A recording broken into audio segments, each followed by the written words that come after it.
আজব এক ডিভাইস। এই একটা ডিভাইস আপনার টিভিতে যদি লাগান সেক্ষেত্রে বিশ্বের সকল চ্যানেল একদম ফ্রিতে দেখতে পারবেন।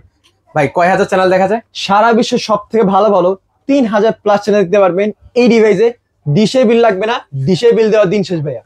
এরকম neat and clean Star Jalsha, Zee TV, Zee Bangla, Bangladeshi, Indian, Pakistani, Kolkata, সারা বিশ্বের সব থেকে ভালো ভালো যেগুলো স্পোর্টস চ্যানেল গুলো আছে সব চ্যানেল দেখতে পারবেন ফ্রিতে। ভাই সবার বাসাতে এরকম স্মার্ট টিভি নেই ভাই। নন smart TV, box TV, Manda দামের টিভি, আল্লাহ দুনিয়ার সব টিভিতে হবে এই ডিভাইসটা। মানে এই ডিভাইসটা সকল টিভিতে হবে। নন স্মার্ট টিভি হচ্ছে স্মার্ট করে দিবে, বক্স টিভিতে আপনি ইউটিউব দেখতে পারবেন। প্লাস হচ্ছে 16GB 256GB memory card use করা আছে, যে এক্সট্রা যদি কোনো অ্যাপ ডাউনলোড করতে চান সেক্ষেত্রে দেখতে পারবেন আপনি। এবং এটার সাথে দেখেন সুইট একটা রিমোট আছে যেটা ভয়েস কন্ট্রোল, দেখেন সবকিছু দেখতে পারবেন। নেটফ্লিক্স কিন্তু ফ্রিতে দেখতে পারবেন। চমৎকার। সেক্ষেত্রে এই একটা ডিভাইসের দাম কত রাখবেন ভাই? এই ডিভাইসের রেগুলার প্রাইস হচ্ছে 2850 টাকা করে আমাদের। আজকে দিব ধামাকা অফারে মাত্র 2450 টাকা, এবং সারা Bangladesh door to door hand to hand home delivery দিব। ওকে, সো ভিউয়ার্স যারা হচ্ছে এই ডিভাইসটা নিতে চান, স্ক্রিনে কিন্তু হচ্ছে ভাইয়াদের নাম্বার দেওয়া আছে, সেই নাম্বারে যোগাযোগ করে আপনারা সারা বাংলাদেশ থেকে নিতে পারেন।